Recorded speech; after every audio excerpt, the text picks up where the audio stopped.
Hi guys, welcome back to my channel. My name is Rena. If you're new here, then welcome.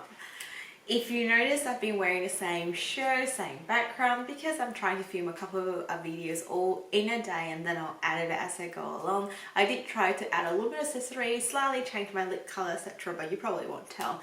So now, let me get myself ready. Today is such a lovely weather out there. Probably not so much for going out, but for filming, I do like the lightening from the natural light.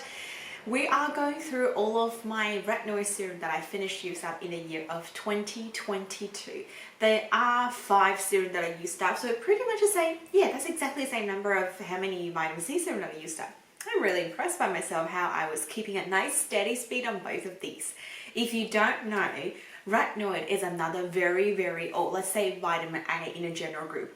Very strong, powerful antioxidant, has the most scientific background that we know compared to all the other antioxidant ingredients, because we have more than 20 years of study way back when they're using it to help to heal from sun damages many years ago all the way to now. If you're after a scientific supported anti-aging ingredient, I feel like retinol, vitamin A in general speaking, it's definitely something you need to have in your skincare routine. And I like to use vitamin A during the nighttime, not because I already have my vitamin C in the morning, also because I give the entire nighttime for the vitamin A to work for my skin and get it to do the most of the things, where during the daytime it is actually supposed to be avoid using vitamin A unless it was formulated correctly. Without further ado, let's just talk about the magical effect of vitamin A.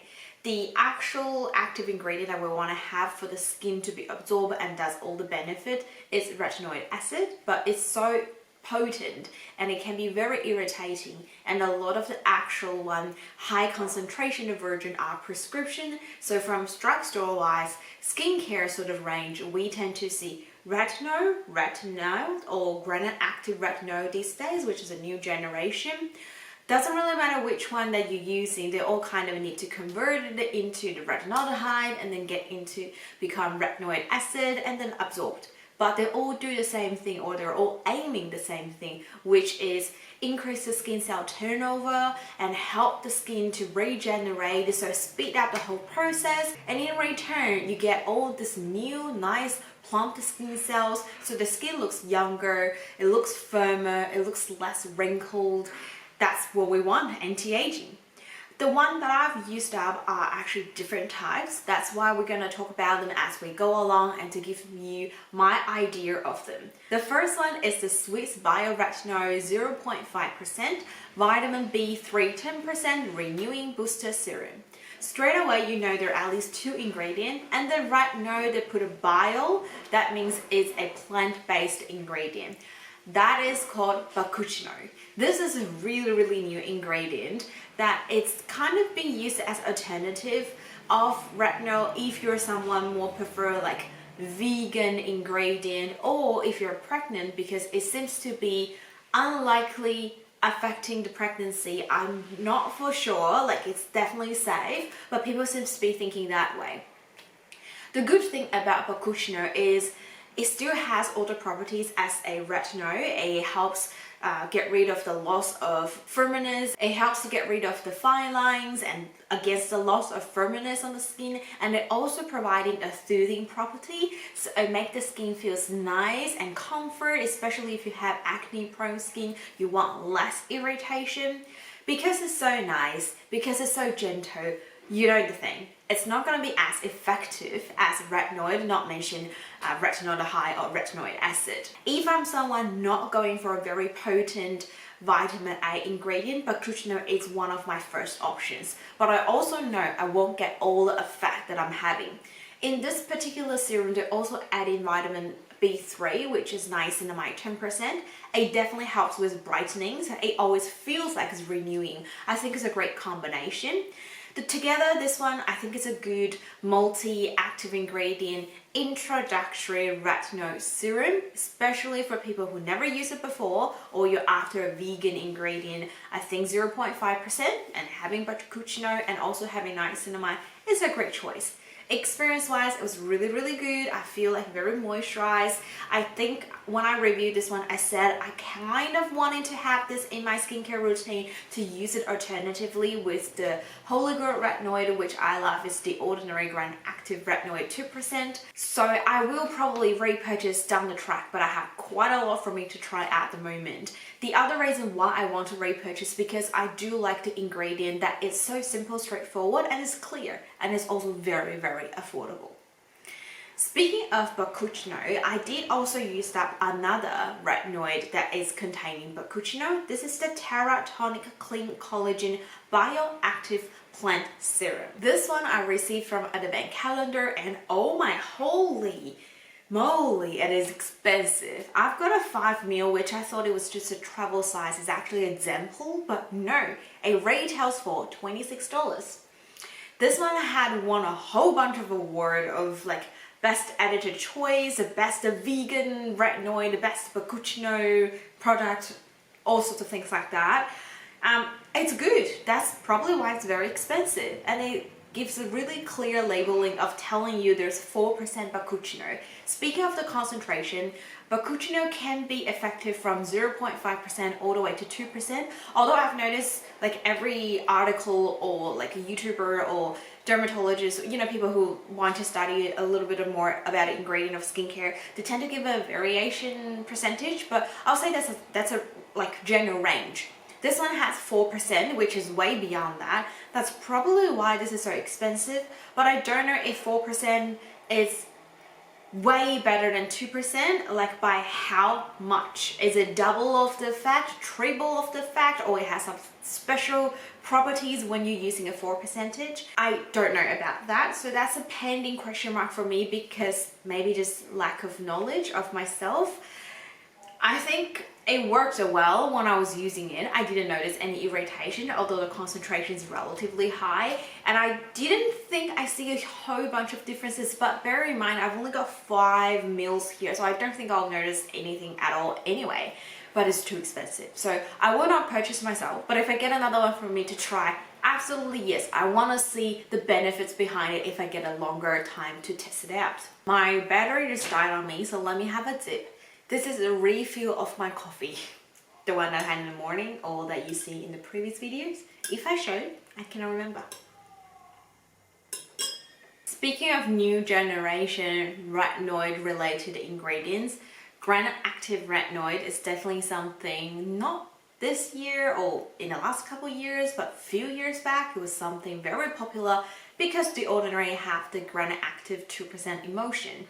I do love that, and I tend to stock it out at least one extra bottle in my stash so I can continue using it. And I finished one of the other brand, but also called Rena Active Retinal 2% Serum. It's from Boost Lab. It's their night renewal serum. This one, I wasn't quite sure in terms of their ingredient. Let's go this way. The first retinol related ingredient that I see is their retinol.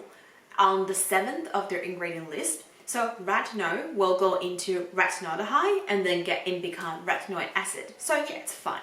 But on the top of the label, like at the front, it says it has 2% Grand Active Retinoid, and that's also you can find on the description from the website. Grand Active Retinoid is an overgeneralized term. The actual chemical term is, I'll type it here, I don't think I can say it right, hydroxyapatite, HPR as a short abbreviation. So I supposedly thinking I should see this name somewhere on the ingredient list as I see it on the Ordinary ingredient list, but I did not find it. I don't know, it's because there's another chemical name that I'm just not familiar with, or they break it down into a few other ones that put it somewhere on the ingredient list. I just did not found it myself, but I'm sure if this is a product that sells in Australia, passing like all the regulations, they can't lie about it. So I was a little bit of questioning, and I want to solve that mystery myself, but I was unable to. So if you guys know, leave your comments down below. Anyway, the HPR or Grand Active Retinoid, why it's so popular? It's because it got a very similar property to the retinoid, but it's not as irritating, and they also have a longer shelf life. So it feels a lot easier, gentle to apply it onto the face, and then you can use it for a little bit longer compared to retinol. So you're saving your money, your skin's feeling less irritated, and you get the same results. Who doesn't love that? That is also why I really enjoy the Ordinary one. They've also put in aloe vera leaf juice as their second ingredient, so it's really trying to smooth your skin, calm your skin, to compensate the possible irritation coming from the vitamin A ingredient. However, I will still not recommending, although I found the texture of this one is actually a little bit better than the Ordinary one. It's less techy, it's more liquidy, absorbs a little bit quicker. I'm just unsure about where to find a corresponding ingredient on the ingredient list to represent that gram-active retinoid. So I will not repurchase, but it doesn't mean it's a bad product. And like I said, most likely it's true. It's just me a bit paranoid by it. Earlier this year, I've tested out a whole bunch of products that I purchased from Yesstyle. One of them is this Yeoth retinoid serum. This one is also having hyaluronic acid, vitamin E, and aloe vera. I thought this was a Korean brand, but it's actually an American brand. But they do have really good product. This one contains a relatively short ingredient list, and I can see the third one is the retinol, and they also have aloe vera, like it says, vitamin E, hyaluronic acid on the ingredient list as well. So I do think it's so much better compared to Boost Lab, which giving me a bit of trouble finding what I'm after. Remember, retinol is the one you need to convert it into retinoldehyde and then convert it into retinoic acid to be absorbed and acting as the true anti-aging ingredient that we want for the skin cell turnover. This bottle is 60 ml, it's quite a large bottle, and it has a quite affordable price. I cannot remember exactly, but I feel like it's around 20-30 Australian dollars. So this versus the vitamin C that I mentioned in the previous video are a great pair if you're someone looking for some really affordable active ingredient and you want to just test it out. There's one more thing I want to talk about. It's something that's discontinued, and it's quite sad, as in I think it's gonna be a good one for people who is really financially struggle but still want to have good skincare. This is the Anko Kmart brand 0.5 ferulic acid, aloe vera, and 0.25 retinol brightening serum. I got everything on top of the label, just make it straightforward, very clear.